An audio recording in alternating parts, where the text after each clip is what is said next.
सत्य श्री ओम सतनाम सत साहिब। हे सत्संग प्रेमियों, हे साध संगत, आज सतगुरु कबीर साहिब द्वारा रचित मूल बीजक से साखी के प्रसंग को आगे बढ़ाते हुए आज प्रसंग रहेगा साखी नंबर 168 से लेके 185 तक।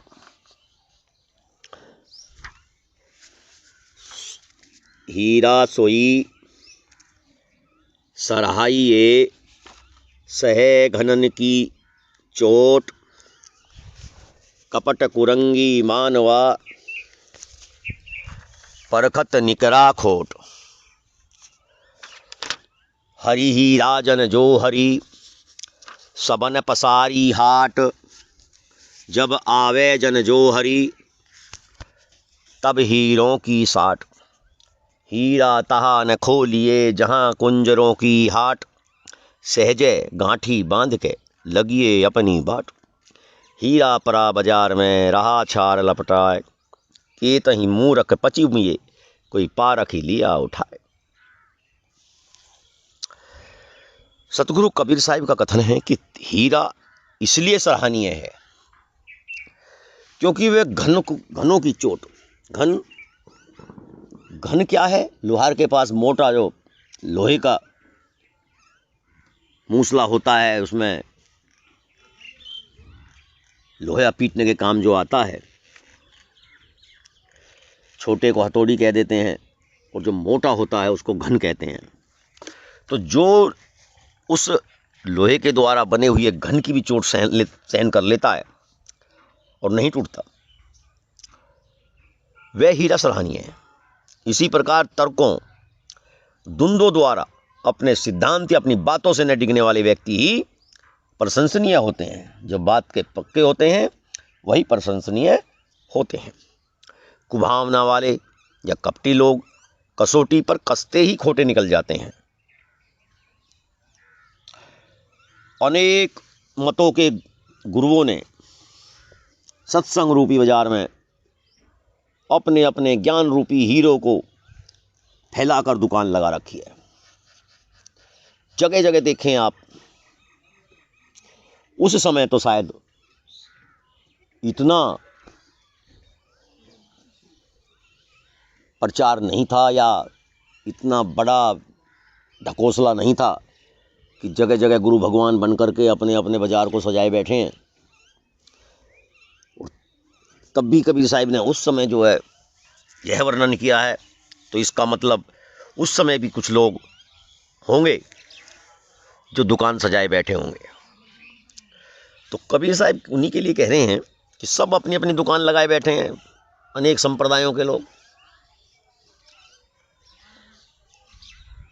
ज्ञान रूपी हीरे बेच रहे हैं वो। परंतु कोई जो सच्चा पारखी होगा वही उन हीरों में से सच्चा हीरा निकाल लेगा, शुद्ध हीरे की पहचान कर लेगा। उस ज्ञान रूपी हीरो में से इतने सारा बाजार लगा हुआ है, लेकिन वो सच्चा पारखी उन हीरों में से ही जो शुद्ध हीरा उसको निकाल लेगा, जो असली है। और नकली तो ढेर पड़ा है, लेकिन उन सारे हीरों में से एक असली निकाल लेगा। सतगुरु कथन है कि सब्जी या कुंजड़े की दुकान के पास हीरे की दुकान लगाना कितनी मूर्खता है। इसलिए अपने हीरो को लेकर चुपचाप वहां से खिसक लेने में भलाई है। दूसरे शब्दों में कहा जाए कि अपात्रों के सामने ज्ञान की बातें करना व्यर्थ है। अरे हीरा बाजार में सड़क पर पड़ा होने पर भी उस पर धूल जम जाने के कारण उसकी खोज करने वाले उसके आसपास से दुखी मन से निकलते रहते हैं, परंतु उसे कोई पहचान ही नहीं पाता। हीरा जब धूल में पड़ा है तो उसे कोई पहचान ही नहीं पाता और खोजते फिर रहे हैं, उनको दिखाई नहीं दे रहा। परंतु हीरे का सच्चा पारखी वो उस धूल में से भी उस भीड़ में से भी तुरंत उठा लेगा, तुरंत पहचान लेगा। पारखी नजर उसे तुरंत पहचान लेंगे। दूसरे शब्दों में हम कहें कि लोगों के पास सत्य रूपी हीरा होते हुए भी हम उसे परख नहीं पाते, परंतु कोई पारखी व्यक्ति ही इस असली हीरे को उठा लेगा। चाहे गुरु ज्ञान, संतों का ज्ञान और उसमें से पारखी वचन, निर्णायक वचन होते हैं, उन्हें पारखी शिष्य तुरंत ग्रहण कर लेता है। दूसरी तरफ हम अपने आत्म स्वरूप को नहीं जानते, लेकिन जो पारखी है वो अपने अंदर बैठे हुए आत्म स्वरूप राम को पहचान लेता है, उसकी खोज समाप्त हो जाती है। और बाकी लोग प्यासे की तरह भटकते रहते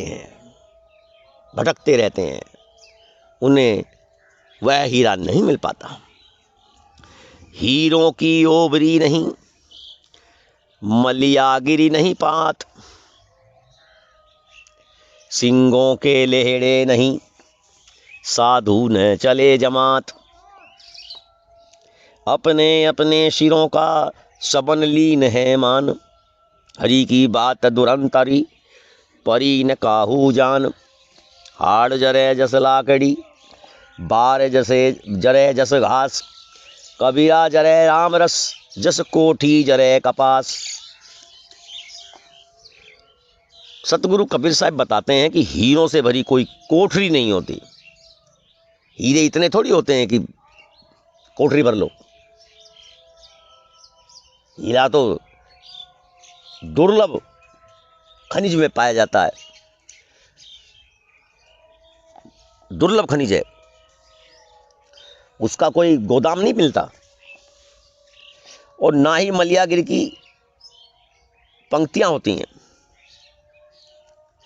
और सिंह झुंडों में नहीं रहते, वो अकेले रहते हैं। और सच्चे संत की भीड़ भी नहीं हुआ करती, संत भी ढूंढने से मिला करते हैं।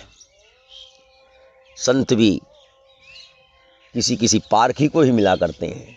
बाकी देखने में तो लंबी लंबी लाइनें लगी हुई हैं, भीड़ मेला पूरा, सब संती हैं। महाकुंभ में, अभी महाकुंभ हुआ है तो कितने लाखों संत आए, लेकिन कोई पारखी संत उनमें से ढूंढना चाहे तो वह पारखी ही ढूंढ सकता है, उस हीरे को पारखी ही ढूंढ सकता है। सारे संत हीरा नहीं होते, संतों की भीड़ नहीं होती, सिंगों के लेहड़े नहीं, साधु न चले जमात। अपने अपने सिरों का सबन लीन है मान, हरि की बात दुरंतरी, परी न काहू जान। अधिकांश सांसारिक व्यक्ति परंपरागत या संप्रदायों की बातों पर ही विश्वास कर लेते हैं, क्योंकि उनके भीतर परखने की क्षमता तो होती ही नहीं। इसलिए यथार्थ की बातें उन्हें समझ में ही नहीं आती, अर्थात केवल परंपरावादी बनकर सत्य को समझना कठिन है। मृत्यु के पश्चात हड्डी लकड़ी की तरह और बाल घास की तरह जल जाते हैं, परंतु परोक्ष या काल्पनिक राम के विरह में जीव अंदर ही अंदर उसी प्रकार जल रहा है जिस तरह कोठी के अंदर रखी कपास जल जाती है, और बाहर वालों को इसका पता ही नहीं चलता।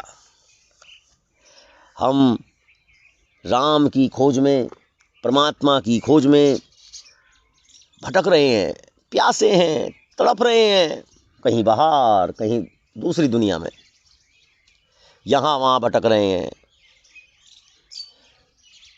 अब उस गुरु भगवान के पास, फिर कभी उस गुरु भगवान के पास, कभी उस संत के पास, कभी फकीर के पास ढूंढ रहे हैं, तड़प रहे हैं और विरह की अग्नि में जल रहे हैं। लेकिन हम उस सत्य को जान ही नहीं पाते, जो कहीं बाहर नहीं, हमारे पास ही है। हम खोजते फिरते हैं बाहर और वो है हमारे पास। घाट भुलाना बाट बिनु, भेष बुलाना कान, जाकी माड़ी जगत में सो न परा पहचान। मूरख सो क्या बोलिए, सट सो कहा बसाए, पाहन में क्या मारिए, जो चोखा तीर नसाए। जैसी गोली गुमज की नीच परीप ढहराए, जैसा हृदय मूर्ख का शब्द नहीं ठहराए। कबीर साहिब बताते हैं कि मनुष्य यथार्थ ज्ञान न मिलने से मोक्ष द्वारा उसी प्रकार भूल जाता है जिस प्रकार सही रास्ता ना मिलने पर नदी पर जाने का घाट। मोक्ष की कल्पना या मोक्ष का उपदेश देने वाले साधुजन अपने वेश की मर्यादा और मान सम्मान के महत्व में भूले रहते हैं। मनुष्य के कर्तव्यों की शोभा संसार में फैली हुई है, परंतु उसकी कोई पहचान नहीं। कहने का अर्थ है कि अपने ही मान सम्मान और महत्वाकांक्षा में पड़कर स्वयं को भूला बैठे हैं। हम अपने आप को भूला बैठे हैं। हम क्या हैं, हम कौन हैं, यह भूला बैठे हैं। सठ के ऊपर किसी का वश नहीं चलता, सठ दुष्ट के ऊपर किसी का भी वश नहीं चलता। अर्थात मूर्ख से बातें करके क्या प्राप्त होगा। जिस तरह तीव्रधार वाले तीर से पत्थर पर आक्रमण करने से तीर ही टूट जाएगा। पत्थर पर आक्रमण करोगे अपने तीर से और धार उसमें बहुत ज़्यादा है, लेकिन वो पत्थर का कुछ नहीं बिगाड़ पाएगा, स्वयं ही टूट जाएगा। उसी तरह अपात्र को उत्तम उपदेश देने से कोई लाभ नहीं होगा। उपदेश देने वाला ही थक जाएगा, हार जाएगा, लेकिन उस पर कोई असर नहीं पड़ेगा। जिस तरह मंदिर के ऊपर गोल गुंबज पर रखी गई गोली नहीं ठहर सकती, उसी तरह मूर्ख व्यक्ति के हृदय में सतगुरु के निर्णायक शब्द नहीं ठहरते। ऊपर की दो उगई, हियऊ की गई हेराए, कह कबीर जाकी चार उगई, ताको कहा उपाय। कहते दिन ऐसे गए अनरूचे काने, ऊसर बोय ने उपजई, जो अति घन बरसे में। मैं रोमो सो जना, जो शब्द विवेकी होए, साहेब साहेब सब कहें मोहे अंधेसा और। साहेब से परिचय नहीं, बैठोगे कहीं ठोर। कबीर साहिब जी बताते हैं कि यदि हृदय के अंदर स्थित विवेक विचार रूपी दोनों नेत्रों के साथ साथ ऊपरी दोनों नेत्र भी फूट जाते हैं, अर्थात जिस व्यक्ति के चारों नेत्र चल जाते हैं, उसके कल्याण हेतु क्या उपाय हो सकता है। हृदय जो आंतरिक नेत्र हैं वो हैं विवेक और विचार, सद्विचार। दो अंदर के नेत्र हो गए और दो बाहर के सभी को दिखाई दे रहे हैं, जो प्रकृति से मिले दो वो हो गए। जिसके चारों ही फूट गए उसका कल्याण कैसे होगा। जिस तरह बादल वर्षा की झड़ी लगाकर भी ऊसर भूमि में अनाज उत्पन्न नहीं करा सकते, उसी तरह उपदेशक कितने भी दिन अश्रद्धालु व्यक्ति को कितने दिन भी व्यक्ति प्रेम या सत्य का उपदेश दे, परंतु उनका प्रयत्न व्यर्थ ही चला जाएगा।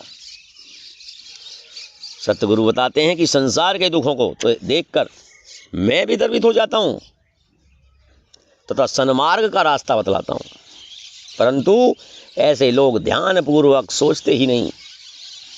जो शब्दों का विवेकी है वही हमारी बात पर ध्यान देता है। सच्चे साहब से अपरिचित सांसारिक लोग केवल साहब साहब ही करते रहते हैं, जबकि सच्चा साहब मनुष्य की अपनी आत्मा ही होती है। समझ में नहीं आता कि ये अविवेकी लोग किस जगह बैठेंगे, अर्थात इनकी स्थिति कहाँ होगी। जीव बिना जीव बाँचे नहीं, जीव का जीव आधार। जीव दया करी पालिए, पंडित करो विचार। हम तो सब की कही, मोह को कोई न जान। तब भी अच्छा अब भी अच्छा, जुग जुग हो नयान। परगट कहो तो मारिया, पर्दा लखे न कोय। सहना छिपा प्यार तर, को कही बैरी होय। देश विदेश हो फिरा, मन ही भरा सुकाल। जाको ढूंढत हो फिरा, ताका परा दुकाल। कबीर साहिब बतलाते हैं कि जीव का भला दूसरे जीव के बिना असंभव है, अर्थात जीव ही जीव का सहारा होता है। इस कारण है पंडितों, इस बात पर विचार करो तथा जीवों की रक्षा पर ध्यान दो तथा उन पर दया करो। सतगुरु का कथन है कि मैंने तो सबके विषय में खूब सोच समझ करके समान सत्य का रास्ता बताया है, परंतु कोई भी इस रहस्य को समझना नहीं चाहता। परंतु मैं पहले भी संतुष्ट था, आज भी संतुष्ट हूँ और भविष्य में भी संतुष्ट ही रहूँगा। अंधविश्वासी मनुष्यों के सामने सत्य और झूठ का भेद रखने से वे मुझे मारने दौड़ते हैं तथा व्यंग्य में या इशारे द्वारा समझाने पर भी वे समझ नहीं पाते हैं। भारवक गुरु, भ्रम फैलाने वाले गुरु सारहीन वाणियों की ओट में लोगों को उसी प्रकार भटका रहा है जिस तरह पुआल में छिपा बैठा चौकीदार स्वामी अन्य की चोरी कर लेता है। अब यही सत्य बात बताकर कौन शत्रु बने। कबीरदास जी बताते हैं कि जिस सत्य की खोज में मैं देश विदेश में घूमा फिरा वह कहीं प्राप्त नहीं हो सका, अर्थात सब जगह मन की कल्पनाओं का ही साम्राज्य स्थापित है। जितने भी मत संप्रदाय अगर मैं गुरुओं को मैंने देखा, सुना और जाना तो सब में वही बात मिली कि सब अपनी कल्पनाओं में, परंपरावादियों में लिप्त हैं। जो परंपराएं चली आ रही हैं या तो उसमें लिप्त हैं या फिर कोई नई कल्पना बना करके उसको संचारित कर रहे हैं। हे साथ संगत, सत्संग प्रेमियों, भाई बहनों, दोस्तों, आज का साखी का ये प्रसंग यहीं विराम लेते हैं। तो कल तक के लिए सत्य श्री ओम, सतनाम, सत साहिब।